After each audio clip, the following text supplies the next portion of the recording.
Guys നമ്മൾ കോഴിക്കോട് വന്നിട്ട് 11 മണിക്ക് ഇവിടുത്തെ ബീച്ചിൽ വന്നതാണ്. ഇവിടുത്തെ വ്യൂ ഞാൻ കാണിച്ചത്.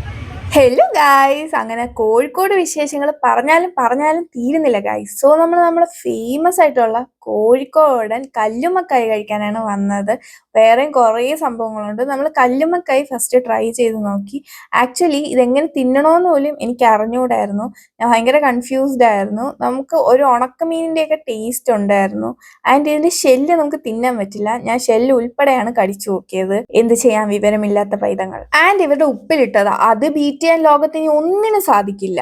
ഇനി നമ്മൾ സിനിമയിൽ മാത്രം കണ്ടിട്ടുള്ള ഐസ് ചരണ്ടി അത് കഴിച്ചു നോക്കാം. 2 ടൈപ്പാണ് ഉള്ളത്. ഒന്ന് സ്വീറ്റും പിന്നെ ഒന്ന് എരിവുള്ളതും. സ്വീറ്റ് ആണ് ഇത്. ഇതിലെ നട്ട്സും കാര്യങ്ങളും എല്ലാം വരുന്നുണ്ട്. ടൂട്ടി ഫ്രൂട്ടി ഒക്കെ വരുന്നുണ്ട്. ആൻഡ് നെക്സ്റ്റ് വന്നിട്ട് എരിവുള്ളതാണ്. അതിൽ പിക്കിൾസ് ഒക്കെ ഒഴിച്ചിട്ട് ഈ സ്വീറ്റും കൂടെ ആഡ് ചെയ്ത് തരും. എനിക്ക് ഇഷ്ടപ്പെട്ടത് ഈ എരിവുള്ള ഐസ് വരണ്ടി. ഞാനൊരു കാര്യം പറയട്ടെ ഗൈസ്, കോഴിക്കോടുകാർക്ക് ഉറക്കമില്ല. 11:30-ക്ക് ശേഷമുള്ള തിരക്ക്, ബീച്ചിലെ തിരക്കാണ് നിങ്ങളിപ്പോ കണ്ടുകൊണ്ടിരിക്കുന്നത്. അവിടെ കുറച്ച് എറിപ്പടക്കം ഇരിക്കുന്നുണ്ട്. ഞാനും കുറച്ച് വാങ്ങിച്ചു, പഴയ നൊസ്റ്റാൾജിയൊക്കെ ഉണർത്താൻ വേണ്ടിയിട്ട്. ആൻഡ് എൻ്റെ ഫ്രണ്ട് ഞാൻ എന്തോ വലിയ ബോംബ് ഇടുന്ന പോലെ ദൂരെ പോയി നിന്ന് വീഡിയോ എടുത്തു. ആൻഡ് നമ്മൾ ഹോട്ട് വീൽസ് കണ്ടു, കുറച്ച് ഐറ്റംസ് മേടിച്ചു. എന്നിട്ട് നമ്മൾ ഫുഡ് കഴിക്കാൻ വേണ്ടി പോയി. സത്യം പറയല്ലേ ഗൈസ്, നമ്മുടെ അവിടുത്തെ നൈറ്റ് ലൈഫിനെക്കാളും കുറച്ചുകൂടെ പീസ്ഫുൾ നൈറ്റ് ലൈഫാണ് കോഴിക്കോട് ബീച്ചിലെന്ന് എനിക്ക് തോന്നി. ആൻഡ് T&T എന്ന് പറഞ്ഞ ഈ ഒരു റെസ്റ്റോറൻ്റ് ആണ് ഞാൻ ഫുഡ് കഴിക്കാൻ വേണ്ടി പോയത്. കണ്ടപ്പോൾ സത്യം ഞെട്ടിപ്പോയി. ഇത്രയും ഷവായിയാണ് ചെയ്യാൻ വെച്ചിട്ടുള്ളത്. സത്യം പറഞ്ഞു കഴിഞ്ഞാൽ 11:30 മണിക്ക് ശേഷമുള്ള ഒരു തിരക്കും ക്രൗഡും ആണ് നിങ്ങൾ കാണുന്നത്. ഇപ്പോൾ നമ്മൾ മസാല ഷവായിയാണ് ഓർഡർ ചെയ്തത്. അതിൻ്റെ കൂടെ 3 ഡിപ്സ് വരുന്നുണ്ട്, 2 ചട്നിയും ഒരു മയോയും. ഇതാണ് മസാല ഷവായി. ഞാനും എൻ്റെ ക്യാമറ വുമണും തമ്മിലുള്ള ഫൈറ്റാണ് നിങ്ങൾ കണ്ടത്.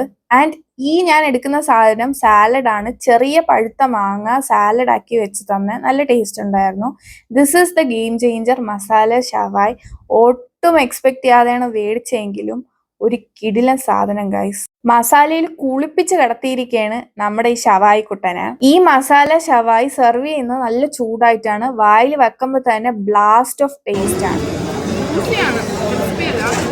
പക്ഷെ മസാല പെരിഞ്ചീരകമൊക്കെ ഇട്ടിട്ടുള്ളത്.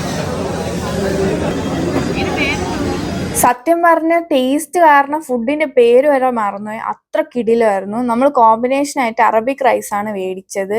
ഇതിന്റെ കൂടെ ബെസ്റ്റ് ഒരു കോമ്പിനേഷൻ എന്ന് പറയുന്നത് ഈ ചട്നിയും ഈ മയോണൈസും കൂടെ കൂട്ടി കഴിക്കുമ്പോൾ ഒരു സൂപ്പർ ടേസ്റ്റ് ആണ് ഇതിന് കിട്ടുന്നത്. സോ എന്നോട് ചോദിക്കുകയാണെങ്കിൽ T&Tയുടെ മസാല ഷവായ് ടോപ്പ് നോച്ച് ആണ്. എന്തായാലും ട്രൈ ഔട്ട് ചെയ്യുക.